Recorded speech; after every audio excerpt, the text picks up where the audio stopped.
am I the only one who finds it weird when churches try to play sort of matchmakers or have this sort of uh leeway to allow people who are single that are here to mingle? I don't know. The idea of church is essentially the place where, we're going to go meet God. We're gonna be immersed in the culture of Christianity. And so even just trying to find your love there, like in church, just feels a bit off to me. But the title of this says that dating in the church is dying in 2026, and let's see what he means by this. One of the most crazy things is finding out the lore about girls that you thought were pretty at church, right? And I'm not saying that I'm perfect, but I genuinely try and live better. If I mess up, I try and correct it, right? And I feel bad for the things that I do when I mess up. But it really hits different when the girls that you find the lore about, you find out that they still act like that, right? And it genuinely makes you think. Yeah, you could be right. Like that, like the sort of saint in the choir, and then a heathen everywhere else. Yeah, I've seen it. It is a very interesting juxtaposition. Like contrasting wise. Finding a girl at church might be worse than finding a girl out in public at a coffee shop. And I'm not joking. Some of the lore that I have found out genuinely makes me literally sad, bro. I really thought at one point that a girl at church would be top tier and better than finding a girl out in the wild. And boy, was I wrong. No, there is something sort of tragic about that,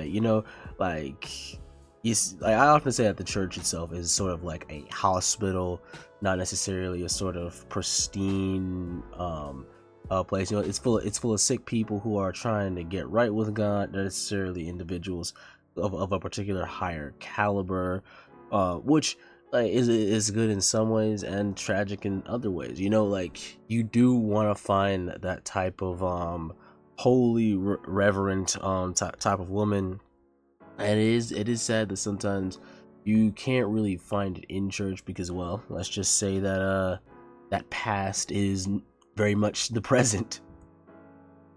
I was really wrong. And that's why the stereotype exists, the Bible verse in the bio type of thing. That's why the stereotype exists, because you see these girls at church that are in my age range, the college age range, and you find out that they're just there to be there. Finding a wife at church might be the old meta, because those who don't know about the idea of the stereotype of a verse in the bio, it's essentially somebody putting God's word in their bio, Instagram bio, whatever, Snapchat, and it's that one verse from Psalms, God is within her, even though it's about Zion and literally the holy city of God. But women take that and it's oh wow, they apply it to themselves, basically taking something that's holy and applying it to somebody who is everything but holiness. It's not great. One of the most crazy things is finding out the lore about girls that you were. Oh, and so that's the whole clip. And so yeah, let's see what the comments have to say. First comment says, I just want someone who chooses me back. I can forgive everyone's past, but I have learned that oftentimes if you forgive without discerning, they will do the same to you. That wise choice. So forgiveness is something that is beautiful, but you gotta be careful if you give somebody the benefits of forgiveness and they aren't deserving, because they still have not addressed those problematic tendencies and they will hurt you. Let's see. The second verse says, the church is not a museum of saints, a hospital for sinners. So this guy gets it. Jack Hama _ gets it. Let's see. Somebody says, a girl that fears the Lord and a girl in church are two different things. Learn the difference. Yeah. Let's see. Somebody says, I'm a worship leader at my church and I have to say that the same thing about the men. you know, we always gotta find one of it. We always gotta find one. And generally, it's not even necessarily bad to say what about the men in every circumstance, but it's, you know, it's as if they can't even for a second address their own issues, or address that there are problematic tendencies amongst them. So I do find it sad that people will automatically, they sort of pivot to what about the men though. Well, let's see. Not all, but after my last experience dating a guy from church, I felt the same. I think it's natural to think that there's safer, healthier people today at church, but people are still people. Oh my goodness, this person did a whole. Okay, so looks like a bunch of people are now putting their experiences, and generally seems to be a mixed bag. What is the issue? What is the issue, right? What is the why is this the case? Well, it's because as I said in the beginning, I don't necessarily think that the church is designed to be that place full of matchmakers. You know, first and foremost, the church is here to call out hypocrisy. You know, call out this sort of double standard that people have. Like famously, Jesus talked about it. Matthew chapter 23, verses 27 to 28. Woe unto you, scribes and Pharisees, hypocrites, for you are like whitewashed tombs, which appear outwardly beautiful, but within are full of dead men's bones and uncleanliness. So that idea of a great presentation, maybe can quote a few Bible scriptures, maybe can talk to tell you a bit more about the faith, but you know, like lacking that reverent character, you know. Verse 28, so you also outwardly appear righteous to others, but within you are full of hypocrisy and lawlessness. And naturally, GS is aware that every human being has a degree of hypocrisy, a degree of lawlessness. It's just a matter of, is it your mentality to address those things and be repented? Because I don't think a lot of women are. Now then, James makes a pretty good, important assessment when it comes to discerning what type of individual it is that you should be looking for. And dare I say that is recognizable as a fellow Christian. You know, James chapter 1, verses 22 to 25, where it says, but be doers of the word, not hearers only, deceiving yourselves. So it implies, no, outright tells you, you who don't apply and practice what is being taught, right? These commandments, this way of Jesus Christ, you're in some sort of delusion, if you will. Verse 23, for if anyone is a hearer of the word and not a doer, he is like a man who looks intently at his natural face in the mirror, right? For he looks at himself and goes away and at once forgets what he is like. The imagery is a person who holds themselves up to therefore be positioned to maybe hold themselves accountable, you know, look presentable, but they don't do anything with it, and thus they just remain as they are. Verse 25, but the one who looks into the perfect law, the law of liberty, and perseveres, being no hearer who forgets, but a doer who acts, he will be blessed in his doing. That's what we're looking for. I think it's very clear the apostles had a particular type of woman, you know, like so sort of, Peter talks about a meek, quiet spirit, right?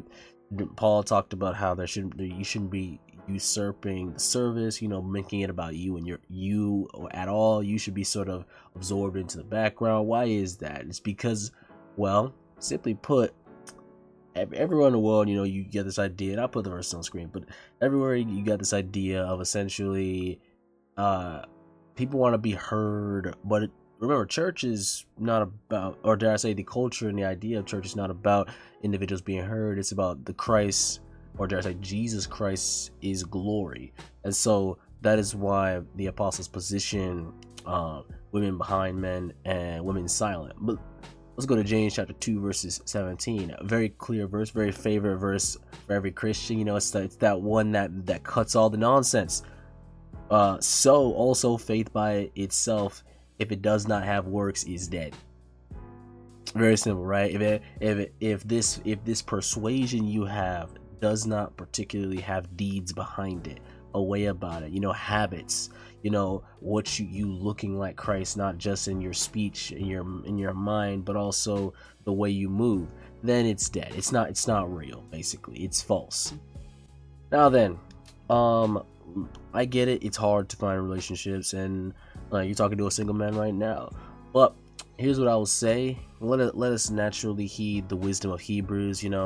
Um, yeah, it sucks that you can't find a woman often as easily in church, and it's possibly sometimes worse. But what does the Bible say? Well, in Hebrews chapter 12, verses 14 to 15, it says, "Strive for peace with everyone and for the holiness without which no one can see the Lord, or will see the Lord, actually. See to it that no one fails to obtain the grace of God, that no root of bitterness springs up and causes trouble, and by it many become defiled." It's very clear that it's easy to become hopeless, to become sort of absorbed in a moment of our reality, and basically let that define how we feel. Like, oh, this ruined my day, oh, this ruined my week, this ruined my year, this is ruining my life, it's terrible, woe is me. No, we have to have hope. We have to be able to defend ourselves emotionally, mentally, and dare I say physically through good character, because we're striving to be as the Lord is. So what is the fix? Well, ladies, your I think the language of my past is my past. Your past generally should set up your future, meaning you got to make the good decisions now so that your present is better and your future is grand.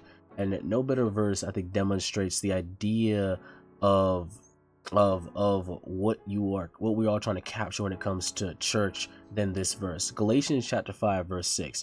"For in Christ Jesus neither circumcision nor circumcision counts for anything, but only faith working through love." Very clear that it juxtapose circumcision, the Jewish people, and the Jewish faith, a sort of very legalistic representation at that time, and uncircumcision, obviously lawlessness, the Gentile.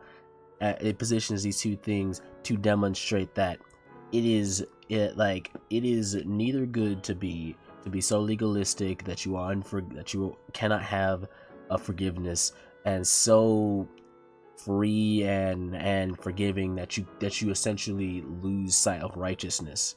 For what really matters is that particular type of Christian persuasion, faith, that in of itself works, meaning it is useful, it produces good by account of love, aka on the basis of love of the truth, love of God, love of his holiness, love of his character. And this love of God's character not just extends to one and God, but also God's people, right? Like, you can't call a person like this judgy if they're calling out sin in the church.